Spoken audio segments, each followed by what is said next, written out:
Assalamualaikum warahmatullahi wabarakatuh. Perkenalkan, nama saya Zibrit Kafi Brizi. Saya dari Prodi RO semester 3. Di sini saya akan menjelaskan tentang refraksi klinik 2. Refraksi klinik 2 merupakan kelanjutan dari refraksi klinik 1 yang lebih menekankan pada penilaian dan koreksi gangguan penglihatan melalui penglihatan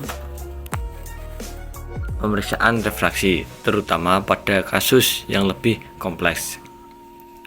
Dalam refraksi klinik ini, kita akan mempelajari teknik-teknik lanjutan dalam mengukur kelainan refraksi dan memberikan solusi korektif yang tepat seperti kacamata atau lensa. Tujuan pembelajaran kali ini adalah tujuan utama refraksi klinik 2 adalah untuk mengembangkan keterampilan mahasiswa dalam melakukan pemeriksaan refraksi secara kooperatif melalui diagnosis hingga rekomendasi koreksi yang tepat. Ini melibatkan pemahaman tentang kelainan refraksi yang lebih rumit dan kondisi yang lebih mempengaruhi hasil pemeriksaan refraksi. Yang kedua, proses pemeriksaan refraksi. Pada proses pemeriksaan refraksi klinik 2 terdiri dari beberapa langkah yang penting, yaitu pertama, anamnesis adalah mengumpulkan informasi terkait riwayat medis dan gejala pasien seperti keluhan penglihatan kabur, mata nyeri, atau ketegangan mata. Yang kedua, pengukuran acuitas visual, mengukur ketajaman penglihatan pasien untuk memulai pemeriksaan refraksi. Yang ketiga, refraksi sferis atau juga refraksi subjektif. Refraksi ini menggunakan metode skiskopi atau rintiskopi untuk menilai kelainan refraksi pada pasien. Di refraksi klinik 2, penilaian ini lebih mendalam dan mencakup variasi kelainan refraksi seperti astigmat atau presbiop. Yang keempat, refraksi silinder. Untuk astigmat dilakukan pengukuran lebih detail untuk menentukan aksis dan magnitude dari kelainan astigmat.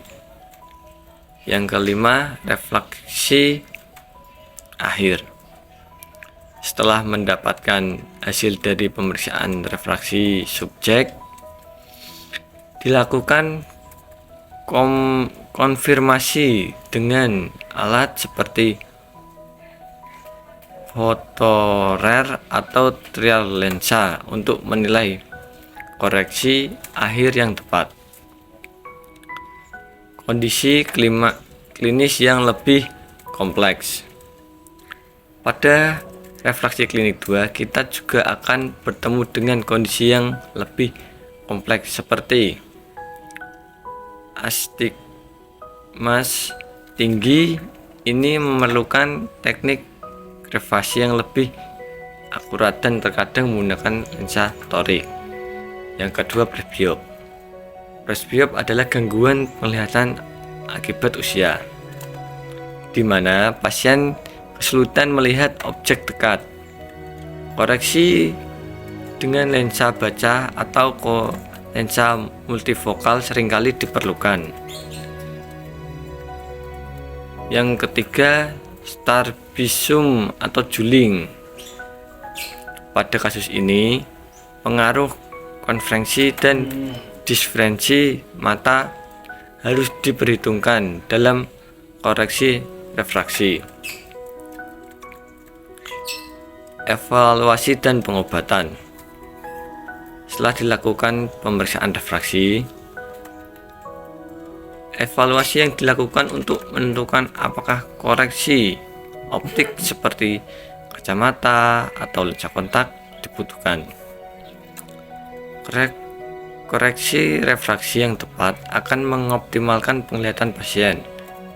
Selain itu, jika dilakukan rujukan ke spesialis dari dokter mata atau optometris dilanjutkan, mungkin diperlukan untuk kondisi yang lebih rumit.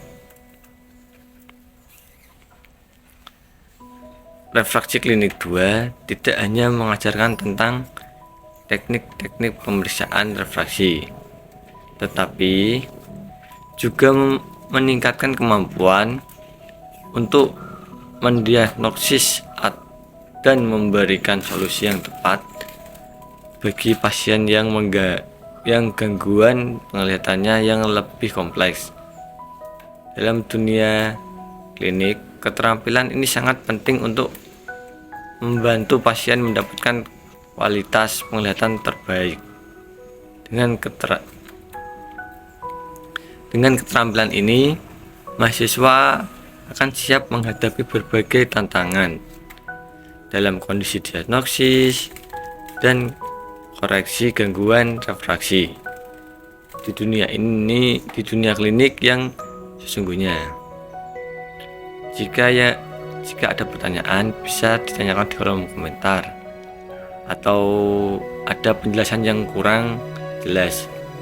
Sekian dari saya. Wassalamualaikum warahmatullahi wabarakatuh.